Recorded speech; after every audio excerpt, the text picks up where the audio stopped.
기도하시겠습니다.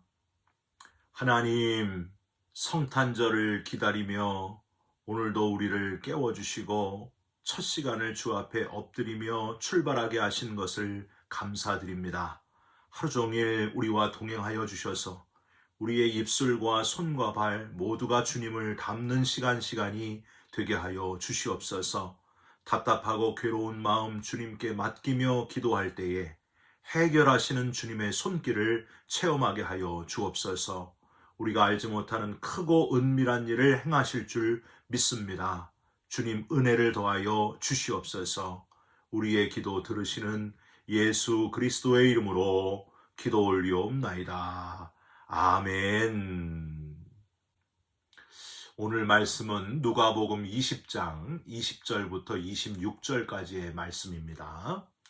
이에 그들이 엿보다가 예수를 총독의 다스림과 권세 아래에 넘기려 하여 정탐들을 보내어 그들로 스스로 의인인 체하며 예수의 말을 책잡게 하니 그들이 물어 이르되 선생님이여 우리가 아노니 당신은 바로 말씀하시고 가르치시며 사람을 외모로 취하지 아니하시고 오직 진리로서 하나님의 도를 가르치시나이다. 우리가 가이사에게 세를 바치는 것이 옳으니까 옳지 않으니까 하니 예수께서 그 관계를 아시고 이르시되 데나리온 하나를 내게 보이라. 누구의 형상과 글이 여기 있느냐 대답하되 가이사의 것이니이다.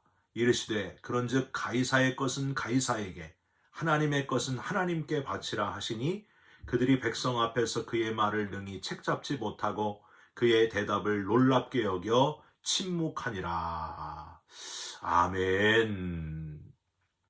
오늘은 누가복음 20장 20절부터 26절까지의 말씀으로 가이사의 것과 하나님의 것이라는 제목의 말씀을 함께 나누고 기도하는 시간을 갖겠습니다. 우리나라 초창기에는 밤 12시에 기도하는 자정기도가 있었습니다. 매주 금요일 밤에 12시에 드리는 자정기도를 철야기도다 그렇게 이름했습니다. 그 철야기도의 전통이 요즘에는 사람들의 편의를 생각해 시간을 조금씩 앞당기다가 아예 저녁 7시 예배로 드리는 그런 교회까지 생겨났습니다. 그래서 뭐라고 해요? 심야기도회라고 이름을 바꿨죠. 이것이 불만이었던 어느 교회에서는 옛날 전통대로 되돌아가고자 하여서 밤 12시부터 금요일날 철야기도를 시작했습니다. 대부분 직장 생활을 하시는 분들이 많아서 밤 12시 이후부터 새벽까지 기도한다는 게 쉬운 일이 아니었습니다. 그래서 거의 기도하면서 많은 분들이 다 졸았어요. 코를 골면서 잠에 떨어진 그런 사람도 있었습니다. 어떤 경건한 사람이 열심히 기도를 하다가 눈을 뜨고 보니까 모두 자고 있는 거예요. 사람들하고는 아무도 기도할 마음이 없구만. 차라리 이불을 덮고 누우시지. 아유 저게 뭐야. 아이고 저 장로님은 아예 시체처럼 누워있구만. 깨어 기도하는 사람이 나밖에 없네. 아이고 오 주님 보시기에 얼마나 민망한 성도들입니까. 그때 하늘에서 낮은 음성이 들렸습니다. 사랑하는 아들아, 그렇게 깨어서 하는 일이 남 흉보는 일이라면 차라리 너도 얼른 자거라.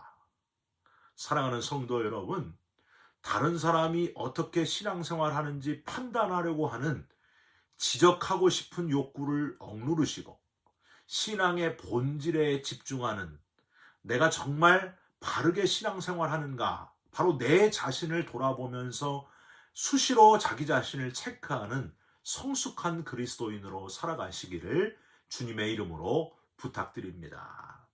오늘 본문은 누가복음 후반부로 예수님을 정치적 올무에 빠뜨리기 위해서 공격하는 서기관들과 바리새인들과 대제사장들이 정탐꾼들을 보내가지고 예수께 던지는 도발적인 질문에 정면으로 분명하게 답변하시는 예수님의 말씀이 나와 있습니다. 여러분, 이 예수님의 말씀 속에서 우리는 기독교의 본질, 분명히 우리가 꼭 잡고 있어야 할 신앙의 핵심을 다시 발견할 수 있다고 하는 겁니다. 이 대제사장들, 서기관들, 이들이 누구였습니까? 당대 최고의 지식인이고 신앙의 모델이었고요. 성경을 줄줄 외우는 사람들이었습니다. 누구보다도 가장 신앙의 지도자 역할을 감당해야 하는 귀한 아주 신앙적인 인물들이 바로 이 사람들이었습니다. 그런데 여러분 보세요. 이 사람들이 지금 하나같이 예루살렘의 왕처럼 사람들의 환호를 받으면서 입성하시는 예수님의 모습에 인간의 본성, 시기 질투심이 발동되어 가지고 마치 사울 왕이 다윗이 전쟁에서 이기고 돌아올 때에 개선장군처럼 돌아올 때 여인들의 노래, 사울이 죽인 자는 천천히고 다윗이 죽인 자는 만만이로다. 그 말 때문에 화가 나가지고 질투심 때문에 버럭했던 사울 왕처럼 지금 예수님을 시기 질투함으로 곤경에 빠뜨리려고 예수님을 논박하게 되었다고 하는 겁니다. 먼저 이들은 예수님의 말을 책잡아서 유대인으로서 로마 정부의 세를 바치는 것이 옳으냐 그르냐 하는 문제를 제기했습니다. 만약에 예수님께서 세를 가이사에게 바치는 것이 옳다 하면은 유대 사람들이 예수님을 대적할 것이고요. 세를 바치지 말라 하면은 가이사, 곧 로마 정부가 예수님을 대적할 것이기 때문에 어디 어떻게 하나 보자 하면서 올무에 넣을 작정으로 지금 이 상황을 만들고 있는 겁니다. 예수님께서 뭐라고 답하셨어요?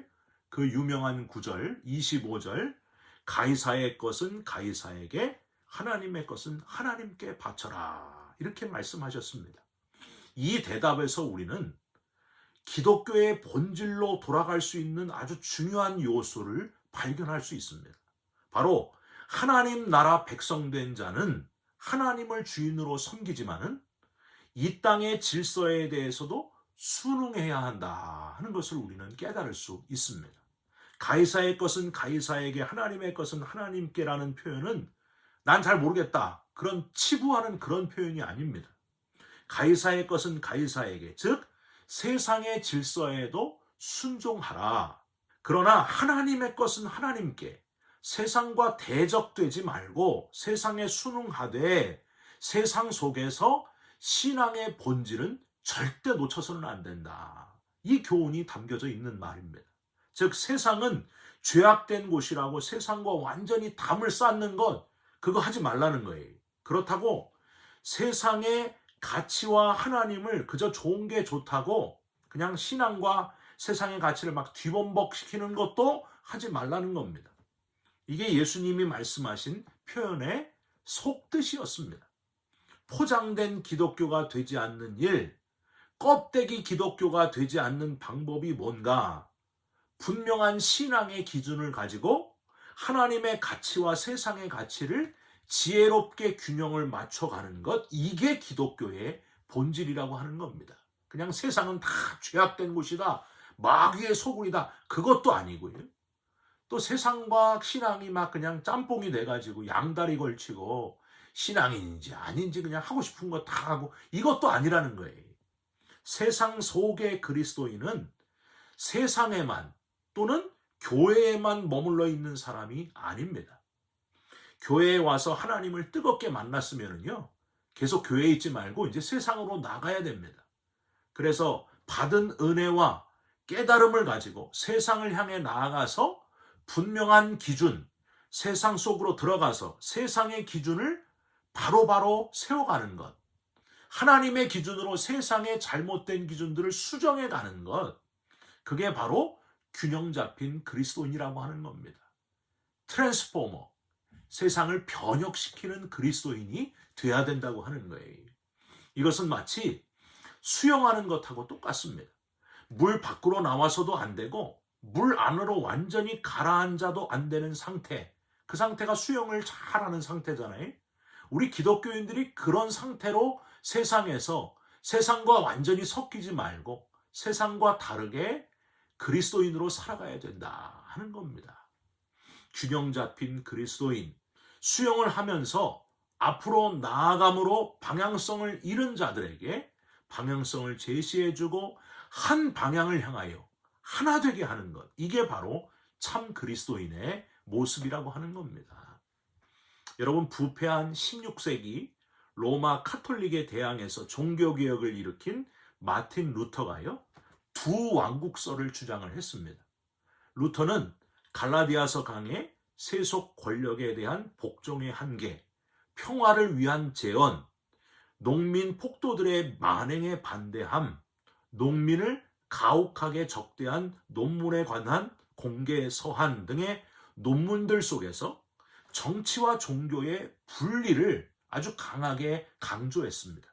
그래서 신성 로마 제국의 황제 찰스 5세처럼 국가의 권력이 종교적인 일에 간섭하는 것도 거부하고, 철저하게 거부하고, 또 로마 카톨릭 교회의 교황 레오 10세가 세속 권력 위에 군림하려는 것, 그것도 아주 철저하게 반대했습니다. 바로 이 루터의 정교 분리의 두 왕국설은 교황이 세속 권력으로부터 손을 떼게 하는 것에 크게 기여하게 되었습니다. 루터는 성경 말씀에 근거해서 하나님의 왼손 왕국은 국가고 하나님의 오른손 왕국은 교회다. 교회와 국가가 결코 대치되지 않는다. 이런 주장을 했습니다. 여러분 좀 어려우시죠? 쉽게 말씀드리면 교회가 세상의 정치와 결탁되는 것도 옳지 않지만 적대관계가 되는 것도 옳지 않다는 거예요. 국가가 중대한 위기, 즉 일제치하에서 나라를 되찾는 독립운동, 3.1운동 같은 것, 그런 것에는 교회가 앞장서서 나서고 같이 참여해야 됩니다. 그러나 그런 건 말고 교회와 정치가 붙어가지고 어느 한쪽 편향적인 방향으로 치우쳐서는 안 된다고 하는 거예요. 교회는 보수 정당도 아니고요.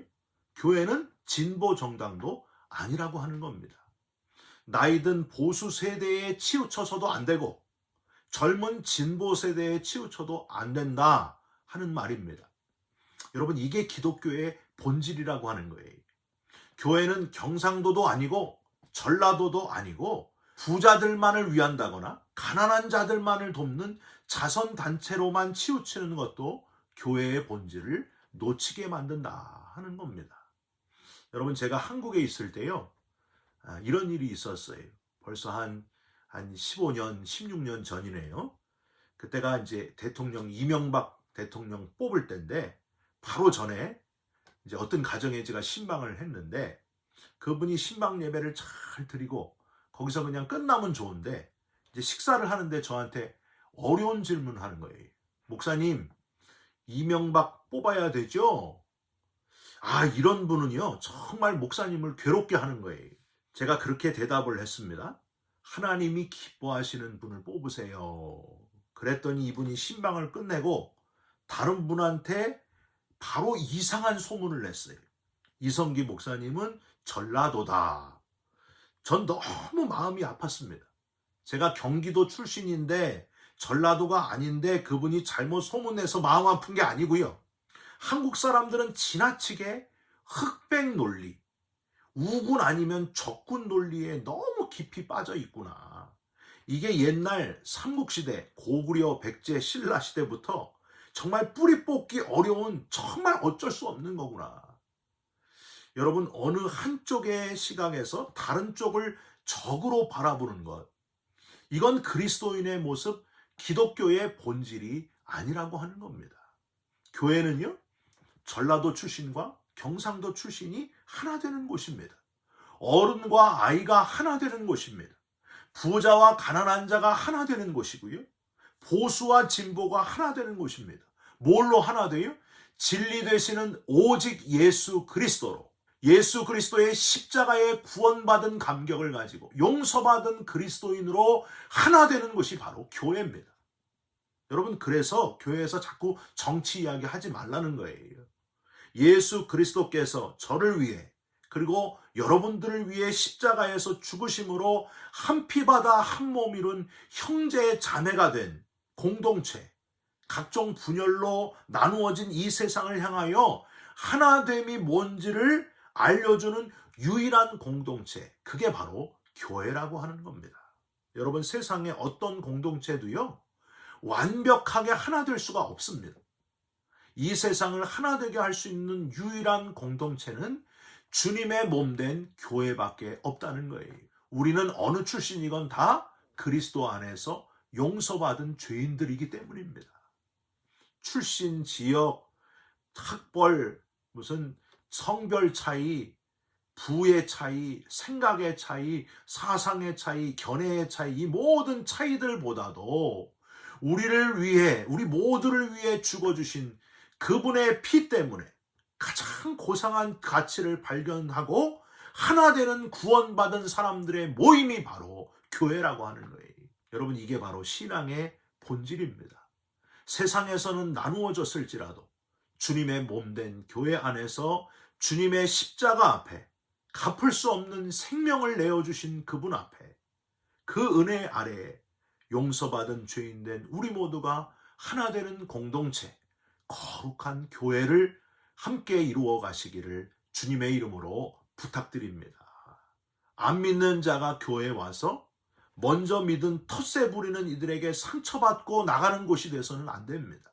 떠나왔던 아버지 집에 탕자들이 돌아올 때에 버선발로 뛰어나오시는 아버지, 탕자 아버지, 그 아버지 품에서 함께 기쁨을 누릴 수 있는 공동체, 그런 교회를 만들어야 됩니다.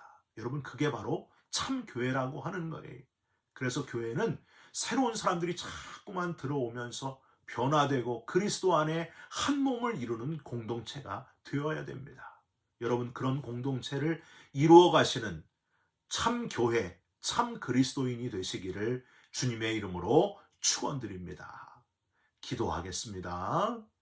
주님, 신앙의 본질에 집중하는 자가 되게 하여 주시옵소서. 편을 가르고 대적하는 세상의 기준에 휩쓸려 신앙을 세상의 기준에 맞추지 않게 하시고 신앙의 기준으로 세상의 이정표가 되는 그리스도인들이 되게 하여 주시옵소서. 십자가로 하나 되는 우리 모두가 되게 하여 주옵시고 구원받은 감격으로, 용서받은 죄인의 감격으로 한 형제가 되는 우리 모두가 되게 하여 주시옵소서. 소망이 없는 세상의 공동체가 아니라 영원한 소망을 가지는 영원한 공동체의 교회를 함께 이루어가는 그리스도인들 되게 하여 주시옵소서. 예수 그리스도의 이름으로 기도 올리옵나이다. 아멘. 하늘에 계신 우리 아버지여, 이름이 거룩히 여김을 받으시오며 나라가 임하옵시며 뜻이 하늘에서 이루어진 것 같이 땅에서도 이루어지이다. 오늘 우리에게 일용할 양식을 주옵시고 우리가 우리에게 죄진 자를 사하여 준 것 같이 우리 죄를 사하여 주옵시고 우리를 시험에 들게 하지 마옵시고 다만 악에서 구하옵소서. 나라와 권세와 영광이 아버지께 영원히 있사옵나이다. 아멘. 사랑하는 성도 여러분, 세상의 기준에 따라서 이리 흔들리고 저리 흔들리지 마시기를 바랍니다. 세상에 속해 있지만 세상에 속하지 않은 그리스도인으로 영원한 소망을 가지고 오늘 하루를 살아가시기를 주님의 이름으로 축원드립니다. 여러분 사랑합니다. 축복합니다. 감사합니다.